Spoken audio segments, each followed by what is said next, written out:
আসসালামু আলাইকুম। রিফারানা রেসিপি থেকে সবাইকে স্বাগতম। আজকের পর্বে তৈরি করে দেখাবো খুবই মজাদার একটি বিস্কিটের রেসিপি। এই বিস্কিটগুলো দেখতে যেমন আকর্ষণীয়, খেতেও কিন্তু ভীষণ মজার হয়ে থাকে। ঘরে থাকা সামান্য কিছু উপকরণ দিয়েই তৈরি করে নিতে পারবেন। এই বিস্কিট বা পিঠা একবার বানিয়ে বেশ কয়েকদিন সংরক্ষণ করে খেতে পারবেন। আশা করছি প্রতিদিনের মতো আমার আজকের রেসিপি আপনাদের কাছে খুবই ভালো লাগবে।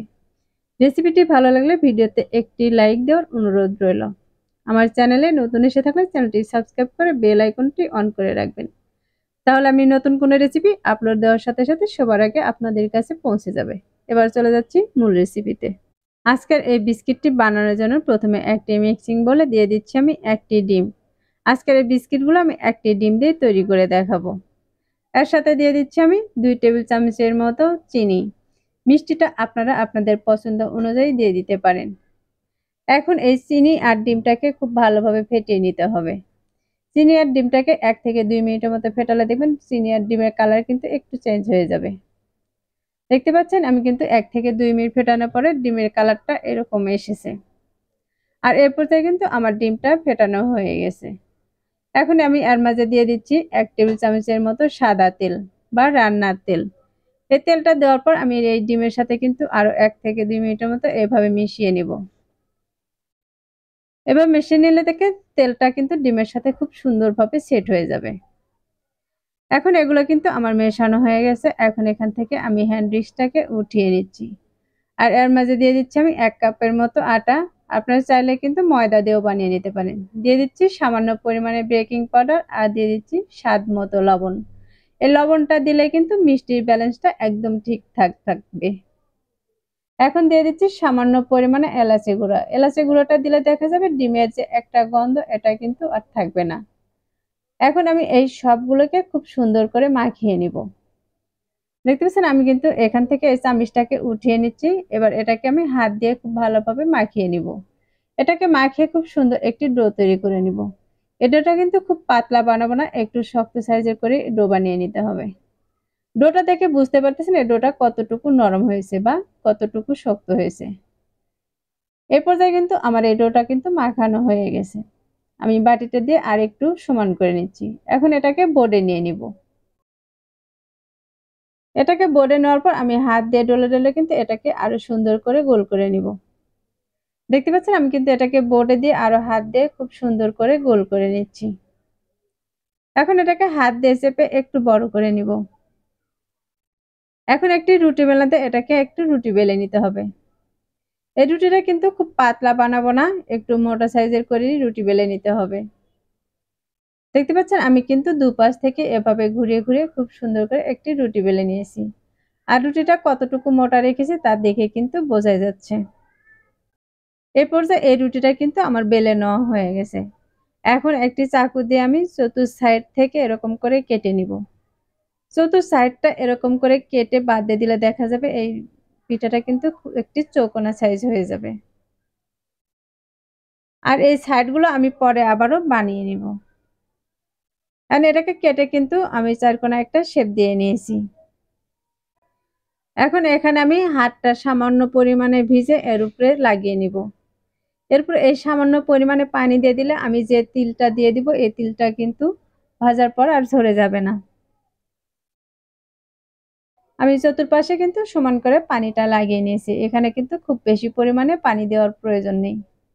এখন এরপরে দিয়ে দিচ্ছি আমি 2 চা চামচের মতো তিল। আমি এখানে সাদা তিলটাই নিয়ে নিয়েছি। তিলটা দিয়ে আমি চতুর্পাশে কিন্তু খুব সমান করে লাগিয়ে নিব। দেখতে পাচ্ছেন এটাকে কিন্তু আমি হাত দিয়ে চতুর্পাশে খুব সুন্দর করে লাগিয়ে নিচ্ছি। আর এই পর্যায়ে কিন্তু দেখে বোঝা যাচ্ছে তিলটা কিন্তু চতুর্পাশে লাগানো হয়ে গেছে।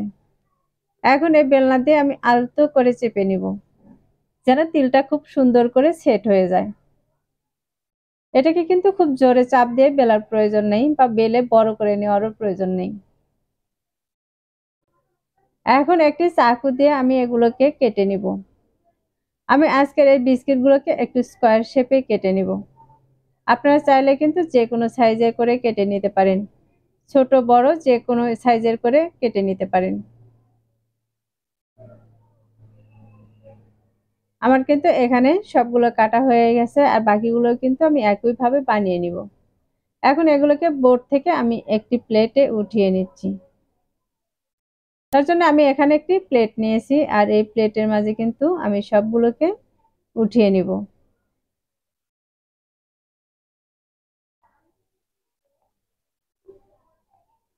সবগুলো উঠিয়ে নেওয়ার পর এগুলোকে আমি তেলের মাঝে দিয়ে ভেজে নিব। এখানে কিন্তু আমি সবগুলোকে উঠিয়ে নিয়েছি। আর এগুলোকে ভাজার জন্য একটি চুলাতে ফ্রাই প্যান বসিয়ে দিয়েছি, আর এর মধ্যে দিয়ে দিচ্ছি আমি বিস্কিটগুলো ভাজার জন্য পরিমাণ মতো তেল। আর এই তেলটাকে কিন্তু খুব বেশি গরম করে নিব না, হালকা একটু গরম হয়ে আসলে আমি এই তেলের মাঝে এই বিস্কিটগুলোকে দিয়ে দিব। দেখতে পাচ্ছেন এই তেলটা কিন্তু খুব একটা গরম হয়নি, হালকা একটু গরম হয়ে আসার পর আমি এই বিস্কিটগুলো কিন্তু দিয়ে দিচ্ছি। এখানে যতগুলো দিয়ে ভেজে নেওয়া যাবে আমি ততগুলোই কিন্তু দিয়ে দিব।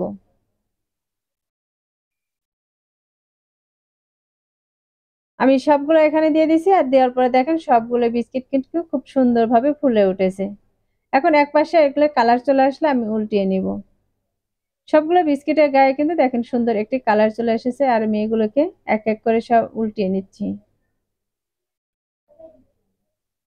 এই বিস্কিটগুলো কিন্তু খুব বেশি সময় নিয়ে ভাজার প্রয়োজন নেই। 1 থেকে 2 মিনিটের মতো ভেজে নিলে দেখবেন খুব সুন্দর একটি কালার চলে আসবে। আমি এগুলোকে সবগুলোকে উল্টিয়ে নিয়েছি, এখন আরেক পাশ আবারও উল্টিয়ে নিচ্ছি। এই বিস্কিট বা পিঠা যেটাই বলেন না কেন, এগুলোকে কিন্তু খুব কড়া করে ভাজলে এগুলো প্রায় 1 মাসের মতো সংরক্ষণ করে রেখে খেতে পারবেন। আর যদি একটু কম করে ভাজেন তাহলে 1 সপ্তাহের মতো কিন্তু খেতে পারবেন। আর দেখতে পাচ্ছেন এগুলো কিন্তু আমি একটু কড়া করেই ভেজে নিয়েছি। এখন এগুলো ভাজা হয়ে গেছে, আমি একটি ছাঁকনি দিয়ে এগুলোকে তেল ঝরিয়ে উঠিয়ে নিচ্ছি। আমি সবগুলোই কিন্তু একটি প্লেটে উঠিয়ে নিচ্ছি। তাহলে দর্শক দেখতে পাচ্ছেন আমি কিন্তু এখানে সবগুলো বিস্কিটগুলো উঠিয়ে নিয়েছি। আর একটি ডিম আর 1 কাপ আটা দিয়ে কতগুলো বিস্কিট তৈরি হয়েছে তা দেখে কিন্তু বুঝতেই পারতেছেন। খুব সহজে ঘরে থাকা উপকরণ দিয়ে কিন্তু তৈরি করে নিতে পারবেন। আশা করছি প্রতিদিনের মতো আমার আজকের রেসিপি আপনাদের কাছে খুবই ভালো লেগেছে আর সহজও লেগেছে। আমার আজকের রেসিপি যদি আপনাদের কাছে ভালো লেগে থাকে তাহলে ভিডিওতে একটি লাইক দিয়ে শেয়ার করার অনুরোধ রইল। রেসিপিটি অবশ্যই বাসায় একবার ট্রাই করবেন। আর আমাকে কমেন্টে লিখে জানাবেন আমার আজকের রেসিপি আপনাদের কাছে কেমন লেগেছে। আর যারা আমার চ্যানেলটি এখনো সাবস্ক্রাইব করেননি তাদেরকে চ্যানেলটি সাবস্ক্রাইব করার অনুরোধ রইল। যারা চ্যানেলটি সাবস্ক্রাইব করেছেন তাদেরকে অসংখ্য ধন্যবাদ। কথা হবে আবারও সহজ কোনো রেসিপি নিয়ে। এ পর্যন্ত সবাই ভালো থাকবেন, সুস্থ থাকবেন, আমার ভিডিওর সাথেই থাকবেন। আল্লাহ হাফেজ।